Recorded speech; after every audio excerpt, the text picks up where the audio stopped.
Hello दोस्तों, आज मैं लेकर आया हूँ आपके लिए त्रिविमीय ज्यामिति के महत्वपूर्ण सूत्र।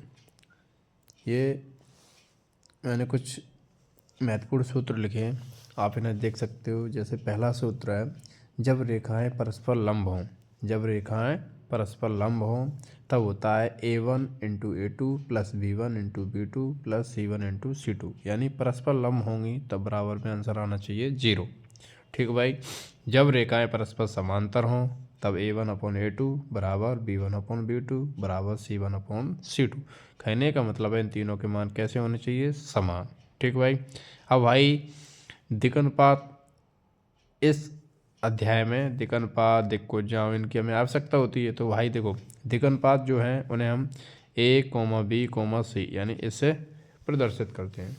इसी प्रकार दिक्कोजाएं, इन्हें हम L, M, N यानी LMN इससे प्रदर्शित करते हैं।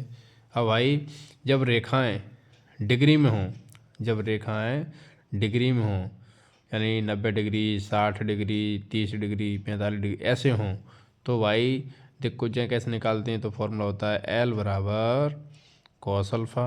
अल्फ़ा के स्थान पर जो भी मान होगा 30 डिग्री, 60 डिग्री, 80 डिग्री, 45 डिग्री ये सब आ जाएगा। इसी प्रकार M बराबर कॉस बीटा, N बराबर कॉस गामा। और जब हमें किसी रेखाओं की यानी जब रेखाओं की दिक्कुजाएं निकालनी है और दिक्कनुपात दिए हैं तो भाई इस प्रकार से निकालेंगे कि L बराबर A/√में A1² plus B1² plus C1² यानी A² plus B² plus C²। M बराबर B/में A² plus B² plus C²।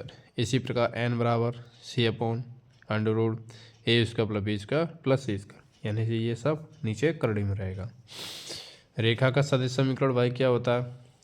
रेखा का सदिश समीकरण भाई R बराबर A प्लस लैम्डा बी या R बराबर A प्लस म्यू बी। अब भाई देखो, इसी प्रकार आपको जैसे पॉइंट नंबर 8, रेखा का माध्य कोण जब समीकरण सदिश रूप में हो तब हम cos थीटा बराबर लगाएंगे मापांक के अंदर V1 इंटू B2 बटे में B1 का मापांक और B2 का मापांक। इसी प्रकार रेखा का माध्य कोण जब समीकरण समांतर रूप में हो तब हम इस प्रकार फॉर्मूला लगाएंगे cos थीटा बराबर इस तरीके से। और जब रेखाओं के बीच न्यूनतम दूरी निकालना हो तब न्यूनतम दूरी को हम बाई डी से प्रदर्शित करते हैं। तो न्यूनतम दूरी का ये फॉर्मूला है। और भाई ये जो प्रश्न क्रमांक पॉइंट नंबर 10 जो है ये भाई अति महत्वपूर्ण सूत्र है, पेपर में बहुत बार आया है।